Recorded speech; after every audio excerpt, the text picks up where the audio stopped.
Dans le Salento, situé dans la région des Pouilles, qui correspond au talon de la botte italienne, les gardes-forestiers ont fort à faire. Leur mission, éradiquer une bactérie tueuse qui s'en prend aux oliviers. Originaire du Costa Rica, la Xylella fastidiosa fait des ravages dans le sud de l'Italie et inquiète en haut lieu dans toute l'Europe.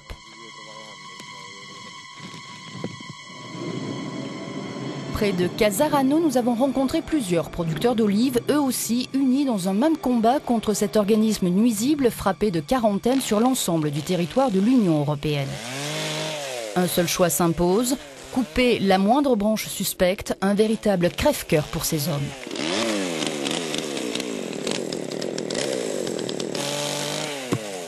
Le principal problème, c'est que notre territoire est touché par la bactérie Xylella fastidiosa.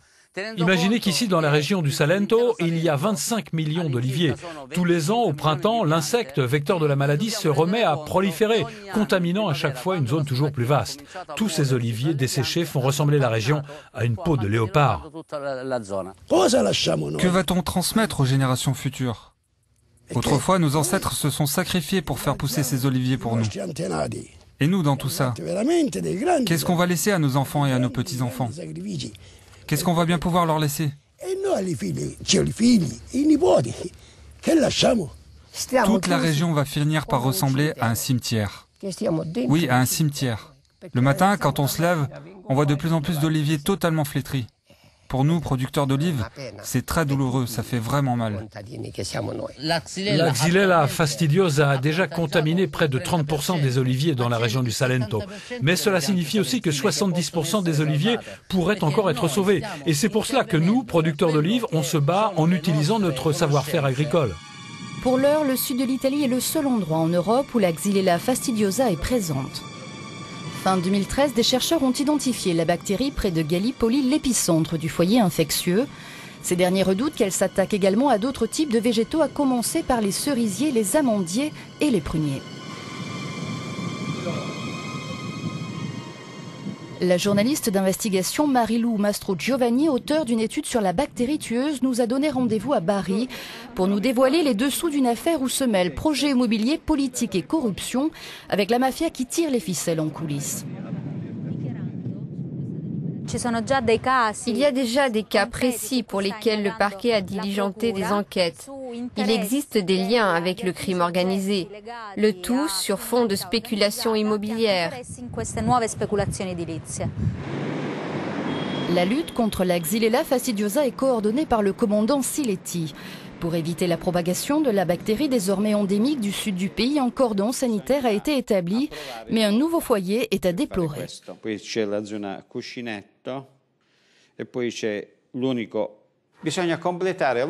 On doit encore finir nos pulvérisations d'insecticides. Évidemment, personne n'a la prétention d'éradiquer complètement l'insecte tueur. C'est mission impossible. Mais en répétant toutes ces actions anti-Xylella au cours des années à venir, on obtiendra de bons résultats. Tout le monde doit comprendre qu'il n'y a qu'un seul ennemi et il s'appelle Xylella fastidiosa. Si deve capire che il nemico qua è uno solo e si chiama Xylella fastidiosa. Luca Belletti a quitté Milan pour s'installer à Scorano, où il a investi 100 000 € dans une coopérative. Ni lui ni les autres agriculteurs bio des environs ne croient à la bactérie tueuse et refusent d'utiliser des pesticides comme le préconise le plan d'action du commandant Siletti. La justice vient de leur donner raison. Oui, on observe un phénomène de dessèchement des oliviers. Mais il a toujours existé, et il est dû à des champignons.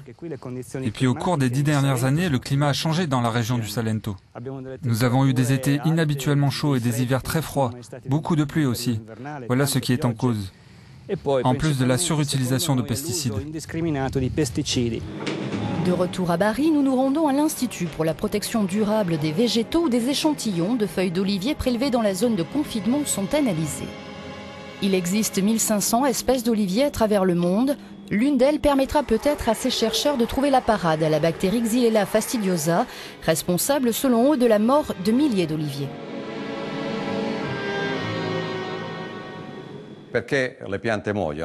Pourquoi ces végétaux meurent-ils? Parce que la bactérie s'attaque aux tissus qui conduisent la sève des racines jusqu'aux feuilles. La Xylella obstrue ces canaux et finit par les bloquer.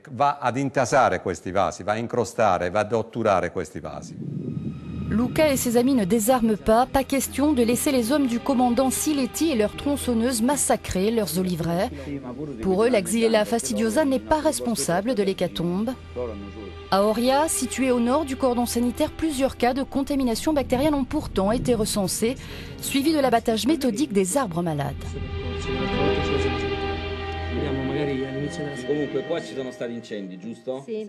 Le plan d'action prévoit l'abattage et la reforestation de toute la zone dans un rayon de 100 mètres autour de chaque arbre contaminé.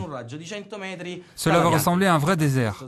Vous, au Portugal, en France, en Espagne et tout autour de la Méditerranée, accepteriez-vous de voir votre terre transformée en zone désertique ?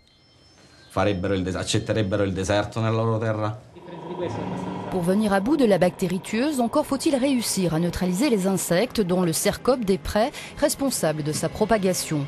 Pour ce faire, les experts recommandent de combiner l'agriculture traditionnelle à l'utilisation de pesticides et à l'abattage des arbres malades.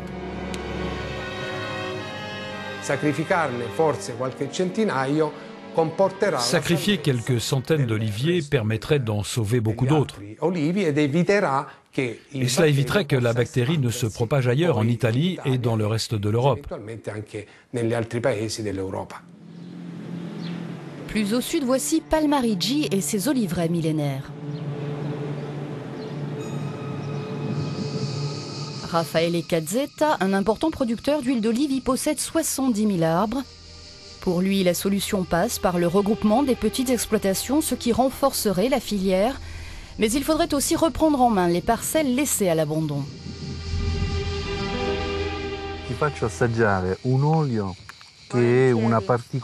Je vais vous faire goûter une huile d'olive très particulière, issue d'oliviers millénaires. Cette huile contient l'histoire de notre peuple, notre identité, notre culture et la mémoire de notre histoire. Tous ceux qui s'occupent des oliviers comme moi ont très peur. Cette maladie sème la terreur. De retour à Oria, nous faisons la connaissance de Nino Baldari, 77 ans. Lui non plus n'a pas l'intention de couper ses oliviers, mais veille à se débarrasser de toutes les branches mortes. Pendant ce temps, Luca Belletti s'apprête à accueillir les médias qui devraient arriver en masse lorsque débutera la campagne d'abattage ordonnée par les autorités.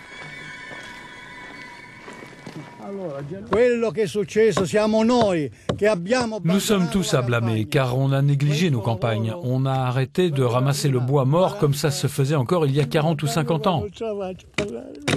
Ça ne se fait plus. Maintenant, c'est à moi de couper les branches malades. Il faut redonner vie à ces arbres pour qu'ils nous donnent vie à nous aussi en retour.